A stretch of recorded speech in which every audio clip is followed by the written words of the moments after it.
اللہ تعالیٰ فرماتے ہیں ازلفت الجنت للمتقین، جنت متقی لوگوں کے سامنے کر دی جائے گی، ظاہر کر دی جائے گی، قریب کر دی جائے گی۔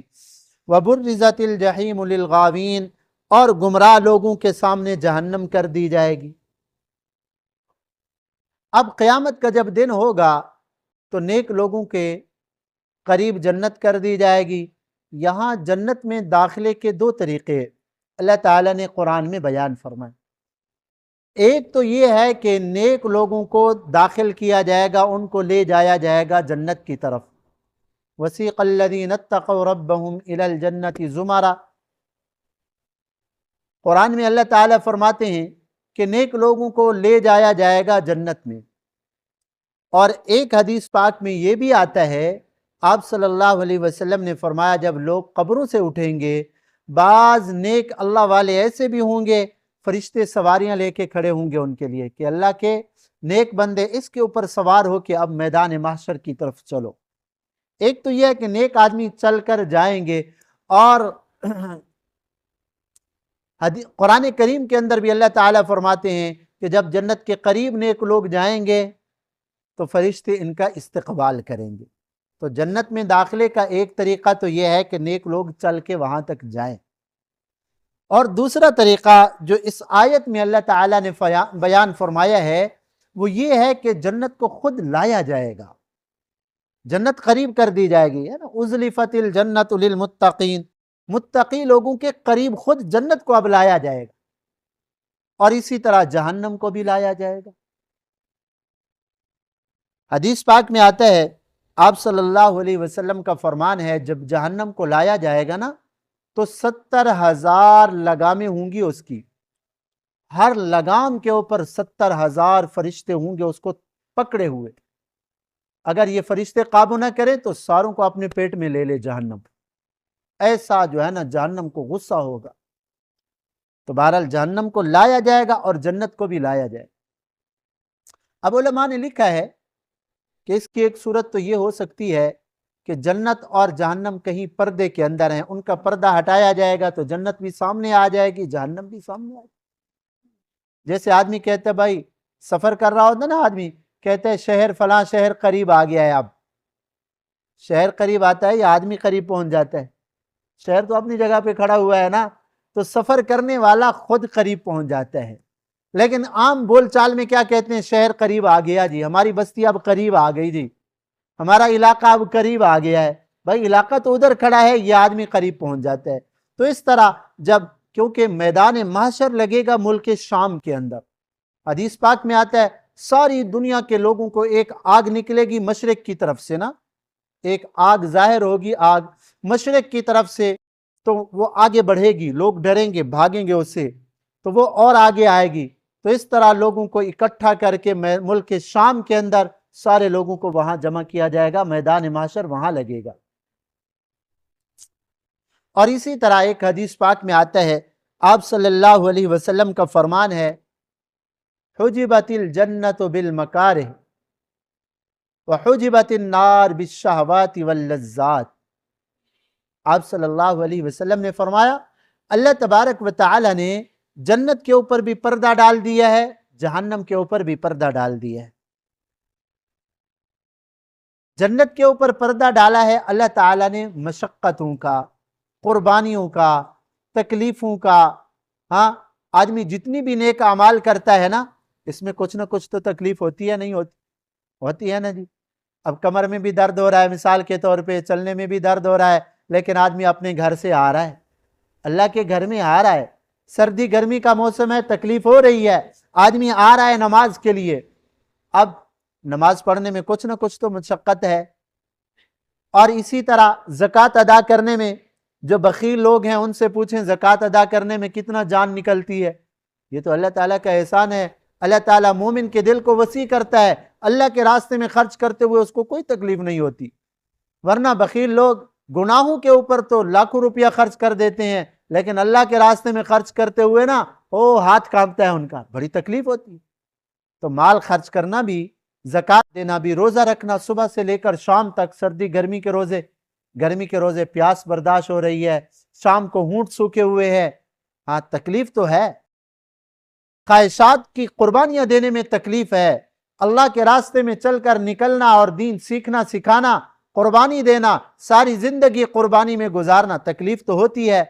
آقا نے فرمایا حجبت الجنت بالمکارہ، جنت کو اللہ تعالیٰ نے ان چیزوں سے ڈھانپ دیا ہے۔ آدمی یہ مشقت اٹھاتا ہے اور پردہ ہٹتا ہے، سیدھا جنت میں چلا جائے۔ کیوں بھائی؟ نماز پڑھنے سے اللہ جنت دیں گے نا؟ یہ پردہ مشقت کا اٹھایا ہم نے، اور انشاءاللہ پھر اللہ تعالیٰ جنت عطا فرمائیں گے۔ تھوڑی سی تکلیف اللہ کے لیے بندے نے برداشت کی، اللہ اس کے اوپر بہت بڑا اجر عطا فرمائیں۔ آج یہ حدیث ہم پڑھ رہے تھے، اللہ تعالیٰ جو جنتی، ہاں پہلے صف میں جو لوگ جائیں گے نا جنت کے اندر، ان کے چہرے ایسے چمک رہے ہوں گے جیسے 14ویں رات کا چاند چمکتا ہے، اور اللہ تعالیٰ ان کو جو گھر دیں گے وہ موتی کے گھر ہوں گے، اور موتی اندر سے خالی ہوگا، اور موتی کتنا بڑا ہوگا؟ حدیث پاک میں آتا ہے 60 میل اس کی لمبائی ہوگی، 60 میل، 48 میل بنتے ہیں 78 کلومیٹر، 48 میل بنتے ہیں 78 کلومیٹر، اور 60 میل تقریباً 100 کلومیٹر کے قریب بن جائیں گے۔ اتنا بڑا موتی ہوگا کہ 100 کلومیٹر اوپر چلے جاؤ آپ، بڑے سے بڑے پہاڑ سے بھی بلند ہوگا وہ۔ اللہ جو جنتی کو یہ خیمہ دیں گے موتی کا، اور اس کے اندر اس کی بہترین خوبصورت بیویاں اللہ تعالیٰ بٹھا کے رکھی ہوں گی وہاں پہ ایمان والوں کے لیے۔ تو یہ مشقت برداشت کرنے کے اوپر جنت ملتی ہے۔ اور حجبت النار بالشہوات واللذات، حدیث پاک میں آتا ہے جہنم کو بھی اللہ تعالیٰ نے چھپا دیا ہے، اس کے اوپر بھی پردہ ڈالا ہے، وہ شہوات کا، لذات کا۔ آدمی خواہشات کے اوپر چلتا ہے، جیسے دل میں آیا ویسے کیا، تو یہ پردہ ہٹ رہا ہے اور یہ آدمی جہنم کی طرف جا رہا ہے۔ دیکھو دل نہیں مانتا کہ آدمی مشقت برداشت کرے، ویسے بیٹھے، آذان ہو گئی، مزے سے بیٹھا ہوا ہے، خواہش پوری ہو رہی ہے، نماز نہیں پڑھی، خواہش کے اوپر عمل کیا ہے، اس نے پردہ ہٹایا ہے اور جہنم میں گیا، اللہ معاف۔ آپ سچی دل سے بتاؤ، جو آدمی نماز نہیں پڑھ رہا تو یہ جنت کے راستے پہ چل رہا ہے یا جہنم کے راستے پہ چل رہا ہے؟ خوشی غمی سنت کے خلاف کر رہا ہے، یہ جہنم کے راستے پہ چل رہا ہے۔ نماز روزے کی پابندی نہیں ہے، یہ جہنم کے راستے، خواہشات کے اوپر چل کر آدمی جہنم کا پردہ ہٹاتا ہے اور پھر اللہ معاف فرمائے جہنم میں چلا جائے۔ اور علامہ ابن عربی رحمۃ اللہ علیہ نے فرمایا ہے کہ جہنم، ویسے جہنم زمینوں کے نیچے ہے، اللہ نے جنت اوپر بنائی ہے، جہنم نیچے ہے اور جنت اوپر ہے، اور یہ پوری زمین جو ہے نا اس کے اوپر گویا کہ ڈھکن آیا ہوا ہے جہنم کے اوپر۔ وَإِذَا الْبِحَارُ فُجِّرَتْ، یہ سمندروں کو اللہ تعالیٰ آگ لگا دیں گے، پانی، یہ کھولتا ہوا پانی جو جہنمیوں کو پلایا جائے گا نا، تو انہی سمندروں کے پانی کو اللہ آگ لگا دیں گے، یہ اسی جہنم کے اندر داخل کر دیا جائے۔ تو بہرحال اللہ تعالیٰ نے فرمایا اُزْلِفَتِ الْجَنَّةُ لِلْمُتَّقِينَ، قیامت کا دن ہوگا، متقی لوگوں کے سامنے جنت کر دی جائے گی، اور جو ہے گمراہ لوگ ان کے سامنے جہنم۔ وَقِيلَ لَهُمْ، ان سے کہا جائے گا اَيْنَمَا كُنْتُمْ تَعْبُدُونَ، کس کی عبادت کرتے تھے تم؟ مِن دُونِ اللَّهِ، اللہ کو چھوڑ کر۔ تم کبھی کہتے یا علی مدد، کبھی کہتے یا غوث مدد، کبھی کہتے ایسے ہی بخشے جائیں گے، وہ کدھر ہیں جن بتوں کو تم خدا بنائے ہوئے تھے؟ هَلْ يَنْصُرُونَكُمْ، وہ آج تمہاری مدد کرنے آئیں گے؟ تمہاری مدد کرتے ہیں؟ او يَنْتَصِرُونَ، یا اللہ تعالیٰ فرمائیں گے آج ہم تمہیں جہنم میں ڈالیں گے، ہم سے آ کے بدلہ لیں گے تمہارا کیا؟ فَكُبْكِبُوا فِيهَا هُمْ وَالْغَاوُونَ، یہ نافرمان لوگ بھی اور جو معبودان باطلہ ہیں، اللہ تعالیٰ فرماتے ہیں ہم ان سب کو الٹے منہ جہنم کے اندر ڈال دیں گے۔ وَجُنُودُ إِبْلِيسَ أَجْمَعُونَ، اور شیطان کے جتنی بھی جماعتیں ہیں، لشکر ہیں شیطان کے، ان سب کو جہنم میں ڈالیں گے۔ قَالُوا وَهُمْ فِيهَا يَخْتَصِمُونَ، اور جہنم کے اندر جب یہ پہنچیں گے، جہنم کے اندر آپس میں لڑیں گے پھر، اور کہیں گے تَاللَّهِ إِن كُنَّا لَفِي ضَلَالٍ مُبِينٍ، جہنم میں پہنچنے کے بعد اب حقیقت کا جو ہے نا اقرار کریں گے، کہیں گے اللہ کی قسم ہم تو واضح گمراہی کے اندر تھے، نمازوں کو ضائع کیا، روزوں کو ضائع کیا، غیر اللہ کی عبادت کی، غیر اللہ کی نظر و نیاز ہم نے مانی، اور غیر اللہ کے لیے چڑھاوے چاڑے، ہم تو گمراہی کے اندر مبتلا تھے۔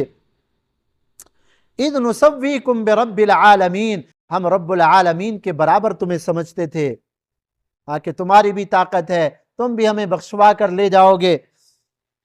وما اضلنا الا المجرمون، ہمیں جو بڑے مجرم ہیں انہوں نے گمراہ کیا تھا۔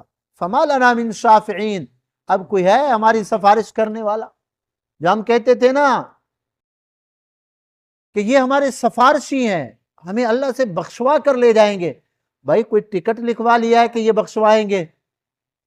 دنیا کے اندر کون آدمی ہے سوائے انبیاء کرام کے، کون آدمی ایسا ہے جو دعویٰ کر سکے کہ میں جنتی ہوں؟ کوئی کر سکتا ہے؟ بڑے سے بڑا ولی بھی دعویٰ نہیں کر سکتا کہ میں جنتی ہوں۔ ہاں یہ تو مرنے کے بعد پتہ چلے گا، مرنے کے بعد پتہ چلے گا کہ کون سے راستے پہ ہم چل رہے ہیں۔ اللہ تبارک و تعالی یہ جو ہمیں